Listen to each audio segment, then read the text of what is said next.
এই সমাজে যুবকরা খারাপ হওয়ার 4টা কারণ আছে। কয়টা কারণ? 1 নাম্বার কারণ হলো তাদের মা বাবা তাদের ইসলামী অনুশাসনের জীবন ব্যবস্থা তাদের চালায় নাই, ছেলেটারে কোরআন হাদিস শিখায় নাই, নামাজ রোজা শিখায় নাই, এরকম হয় না? 2 নম্বরে হলো যোগ্য আদর্শবান ব্যক্তির তত্ত্বাবধানে এই লোকটা চলে নাই, মন জাহি জিন্দিগি নাস্তিকের আন্ডারে সে চলছে, বলেন নাউজুবিল্লাহ। তার স্কুল কলেজ ইউনিভার্সিটির শিক্ষক এমন যে সারা জীবনে 1 ওয়াক্ত নামাজও পড়ে না, আল্লাহরও স্বীকার করে না, অথচ মুসলমানের ছেলে তার কাছে পড়ে, এরকম আছে না নাই? আছে। 3 নম্বরে হলো সে হতাশায় ভোগে, যখন অনার্স মাস্টার্স পিএইচডি করলো তখন সে তারে নিয়ে ভাবে যে আমি কি করব, এখন চাকরি বাকরি নাই, বলেন নাউজুবিল্লাহ। 4 নম্বর হলো তথ্য প্রযুক্তি, এই যে মোবাইল একটা হাতে উঠাইয়া দিছে, এইটার পিছনে দিন রাত্র তার ব্যয় করতেছে, লেখাপড়াও সঠিকভাবে করে না, খাওয়া দাওয়া ঠিকভাবে নাই, আত্মীয় স্বজনরেও চিনে না, এরকম আছে না নাই? কবি কি সুন্দর বলছেন, মাটি করো না মাটির তরে তোমার সোনার জীবনটাকে, বলেন সুবহানাল্লাহ। জীবন যৌবন দাতা যিনি, জীবন আর যৌবন দিছেন কে? বলেন কে দিছেন? কবি বলেন মাটি করো না মাটির তরে তোমার সোনার জীবনটাকে, জীবন ও যৌবন দাতা যিনি জীবন বিলাও তাহার তরে, সুবহানাল্লাহ। ও শাবুন নাশা ফি ইবাদাতিল্লাহ, হাসরের মাঠে আল্লাহর ছায়া ছাড়া, আরশের ছায়া ছাড়া যেদিন আর ছায়া থাকবে না, 7 শ্রেণীর ভিতরে 1 শ্রেণীর যুবককে আল্লাহ ডেকে ওই আরশের ছায়া তলে মাথা লুকাইবার জায়গা দিবেন, সুবহানাল্লাহ।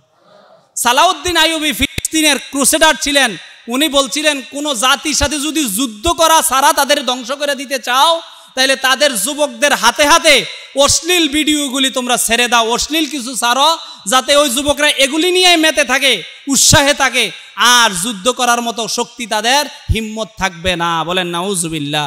আসুন যুবক ভাইয়েরা, এই যে যত আন্দোলন বলেন, রাসূল বলেন নুসিরতু বিশ-শাবাব ও মুখালাফাতুশ শুয়ুখ, যুবকেরা আমার ইসলামের সহযোগিতা করছে আর বুড়ারা আমার শত্রুতামি করছে বেশি, বলেন নাউজুবিল্লাহ।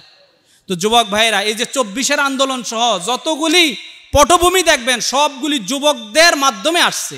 আল্লাহ তাআলা যুবক ভাইদেরকে ইসলামের পথে আগুয়ান হওয়ার তৌফিক দান করুক, বলেন আমিন। জান্নাতে যাওয়ার জন্য 4টা আমল করো, ওইটা বলছেন নারীদের জন্য, আর এটা বলতেছেন সবার জন্য, বলেন সুবহানাল্লাহ। 1 নাম্বার কাজ হইলো তোমরা সালামের প্রচলন করো, বেশি বেশি সালাম দাও। সালাম দেন তো সবাই। ওয়ালাইকুম আসসালাম ওয়া রাহমাতুল্লাহি ওয়া বারাকাতুহু। আমি সালাম দেই, আপনারা নেন, বলেন আসসালামু আলাইকুম ওয়া রাহমাতুল্লাহি ওয়া বারাকাতুহু, উত্তর দেন। আল্লাহ নবী বলেন হাটে মাঠে ঘাটে সব জায়গায় সালাম দাও, বলেন সুবহানাল্লাহ। 1 নাম্বার আমল। 2 নম্বর আতিমুত তুআম, তোমার তৌফিক অনুযায়ী ক্ষুধার্ত মানুষকে খাবার খাওয়াও। 3 নাম্বার ওয়াসিলুল আরহাম, তোমার বাবার দিক থেকে চাচা দাদা জেঠা, চাচা তো ভাই জেঠা তো ভাই আত্মীয় আছে না, আবার মায়ের দিক থেকে মামা মামাতো ভাই খালা খালাতো ভাই তার আত্মীয় স্বজন আছে না, ওয়াসিলুল আরহাম, আত্মীয়তার সম্পর্ক রক্ষা করো, বলেন সুবহানাল্লাহ। ওয়াসাল্লু বিল লাইলি ওয়ান নাসু নিহাম, মানুষ যখন ঘুমে বিভোর থাকে শেষ রাত্রে উইঠা কিছু নামাজ আল্লাহর জন্য তুমি আদায় করো, বলেন সুবহানাল্লাহ। এই হাদিসে সমস্ত উম্মতদেরকে লক্ষ্য করে আল্লাহ নবী 4টা কথা বলছেন। কয়টা কথা? 1 নম্বরে বেশি বেশি সালাম দাও, কি দাও?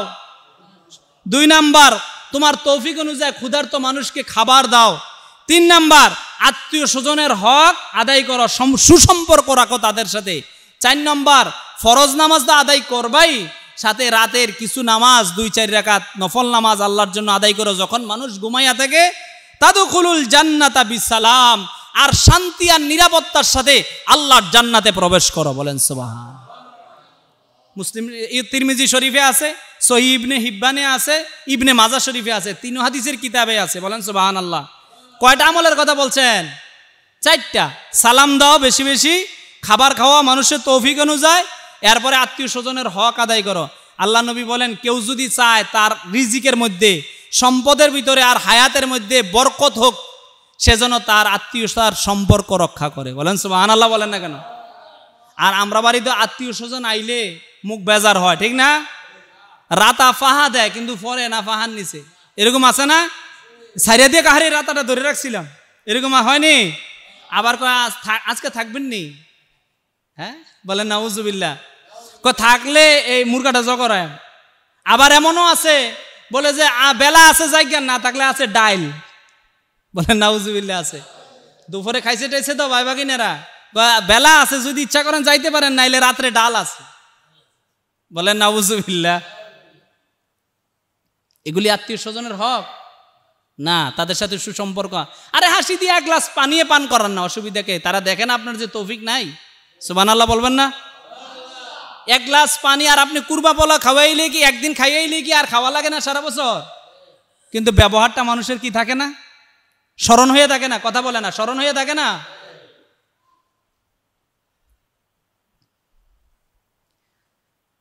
ওয়াসাল্লু বিল-লাইল নাসু বিন-নিআম। আর রাতের বেলায় মানুষ যখন ঘুমাইয়া থাকে, তুমি আল্লাহর জন্য কিছুক্ষণ উঠো, 2-4 রাকাত নামাজ পড়ো। ফালতাদখুলু জান্নাতা বিসালাম। আর নিরাপত্তার সাথে, আর কোনো কথা নাই, এই 4 কাজ করবা, নিরাপত্তার সাথে আল্লাহর জান্নাতে প্রবেশ করবা। বলেন সুবহানাল্লাহ। আপনারা কি আমার কথা বুঝেন সবাই? আল্লাহ তৌফিক দান করুক, বলেন আল্লাহুম্মা আমিন। আসেন, আল্লাহ নবী বলেন একজন মুসলমানের প্রতি আরেকজন মুসলমানের 6টা অধিকার আছে। কয়টা অধিকার আছে? সবাই বলেন, কয়টা অধিকার আছে? 1 নাম্বার, ওই যে একটু আগে আল্লাহ নবী বলছেন যে সালামের কথা, এখানেও আল্লাহ নবী বলেন রদ্দুস সালাম। বলেন সুবহানাল্লাহ। রদ্দুস সালাম, সালামের প্রচলন ঘটাও। আল্লাহ নবী সাল্লাল্লাহু আলাইহি ওয়াসাল্লাম বলেন কিয়ামতের আগে মানুষ সালাম দিব শুধু পরিচিত জনেরে, অথবা ভয়ে, কারোর ক্ষমতার ভয়ে, ডরে, কিন্তু মনের থেকে অনেকেই অনেকের সালাম দিবে না। কথা এরকম না? আল্লাহ নবীকে প্রশ্ন করলে আইয়ুল ইসলামে খয়ের, ও আল্লাহ নবী ইসলামের মধ্যে কোন জিনিসটা উত্তম? আল্লাহ নবী সাল্লাল্লাহু আলাইহি ওয়াসাল্লাম বলেন তুতইমুত তুআম, মানুষকে খাবার খাওয়ানো হইল উত্তম কাজ। ওয়া তাকরাউস সালাম, আর মানুষকে সালাম দেওয়া হইল উত্তম কাজ।